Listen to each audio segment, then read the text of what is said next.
Hey patrons, somehow it's already June and it's time for another patron Q&A video.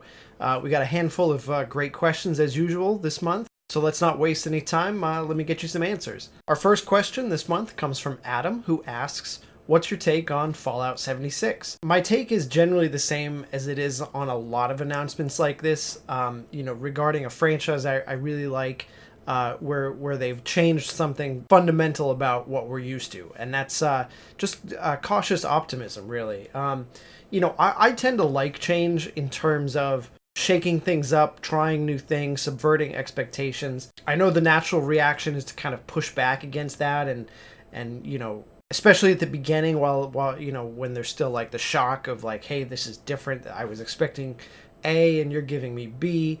But I tend to like when things try different things.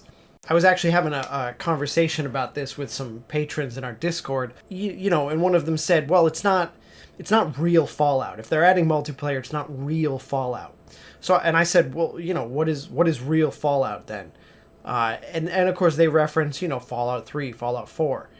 Well, for me, real Fallout is the old Interplay Black Isle games, isometric original RPGs. That's real Fallout to me. That's the Fallout I grew up playing. And then Fallout 3 came out and drastically changed things. I mean, they kept a lot, but their Fallout 3, like this new generation of Fallout, is very different from the Fallout that I knew. And so that was a big change for me to get used to. But I was open-minded, and I enjoyed it for what it is. It's not the original Fallout. It's its own Fallout. And I kind of expect the same thing to happen with Fallout 76. It's going to change some things from, what we've known for the past handful of years. But it could also introduce a lot of, cool new facets to the franchise that we haven't had before. I like that they're saying it's not going to be like massively multiplayer in terms of hundreds and hundreds of people like crammed into a server. I'm glad it's not like a battle royale or something like that. It seems to me like they're approaching it more like Sea of Thieves, where you load into your world and you're matched with maybe a handful of other people that are just so drastically spread out that maybe you come across people. But it's also just as likely to play for a little bit and not come across anybody. But you're in this shared world in a very organic manner. So that sounds really interesting to me. And it feels like the right approach for adding some sort of multiplayer to this type of setting. But with that said, there's also, I don't think there's any reason to believe that that this is it for Fallout going forward. This might be like, hey, we're going to try this out. Fallout 76 is this thing. Maybe the next Fallout goes back to a more traditional single player thing. The Fallout franchise makes money, right? I don't think any of us are under the illusion that we're not going to keep getting these games on a somewhat regular basis. So, just because they're trying it for this one doesn't mean that the people who are totally hardcore about like single player only and that sort of thing, might not get their game the next time. But in general, I'm excited to play it. I'm interested to see how it all comes together. Isaac wanted to know what my opinion of Valve's anything goes policy was, which to summarize, basically, there's been a lot of debate about Valve's responsibility for what it offers through the Steam store, that sort of thing. Like, should it be enforcing certain policies in terms of like the type of content?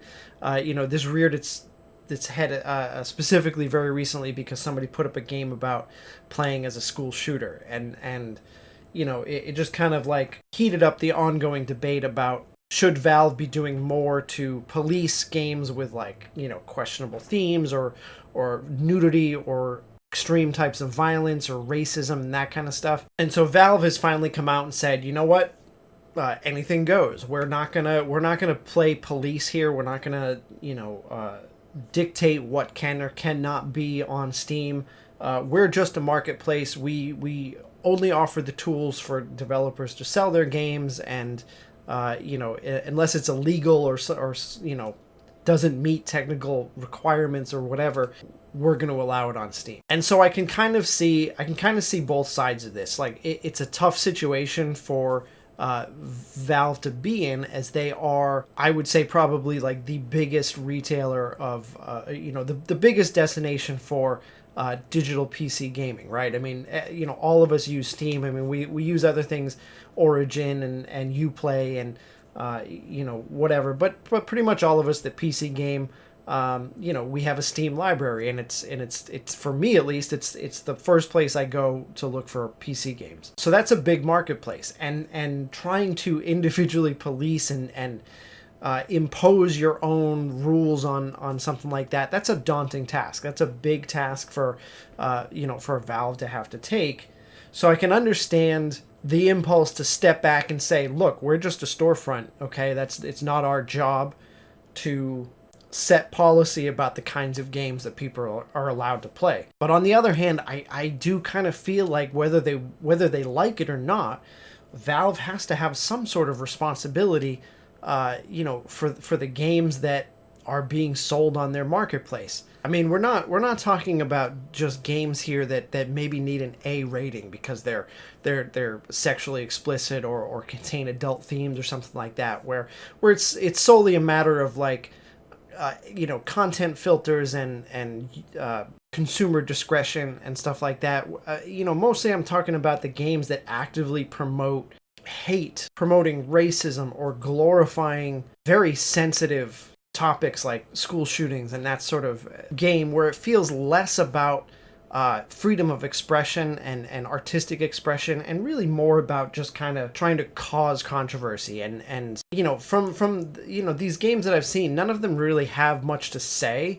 They're not like particularly well done. They're obviously rushed out to capitalize on certain controversies. And so they're more about just like jabbing a thumb into the nerve than trying to argue or commentate on things in any meaningful manner. But with that said, and like I said earlier, I may not like think that those games need to exist, but I also have the ability to exercise the right not to buy them. So I can see both sides of the argument. I can see, this is your marketplace. You have a responsibility to some degree curate the type of content that you're putting forward in your store. But I can also see the argument for, leaving it up to adults to decide what sort of media they want to ingest, or deciding for their children through content filters what sort of media they want their children exposed to. It's a very tricky argument, and I have to imagine that Valve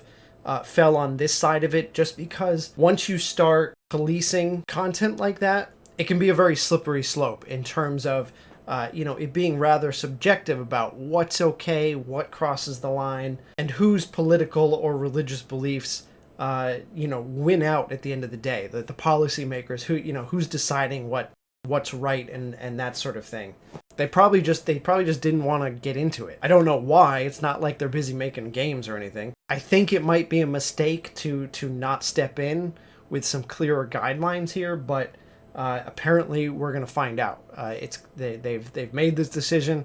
It's going to play out. We're going to see under this anything goes policy what kind of games actually start hitting Steam over the next 6 months to a year, and what that really does. Do people, are like allowed to put out these games? Are developers going to throw them on the marketplace and find they have a very small audience? Like, are they really truly appealing to just a very small hateful group of people? Or are we going to start seeing these games like hitting the top of the most popular list on Steam, in which case, that's indicative of a whole different set of issues. So I feel like it's a mistake in the same way I feel like repealing net neutrality is a mistake, and just trusting that the cable companies are gonna play fair. I don't think that that's what's gonna happen. Like, they say like, oh, we don't need these rules because nothing bad is gonna happen, and so that's kind of what I feel like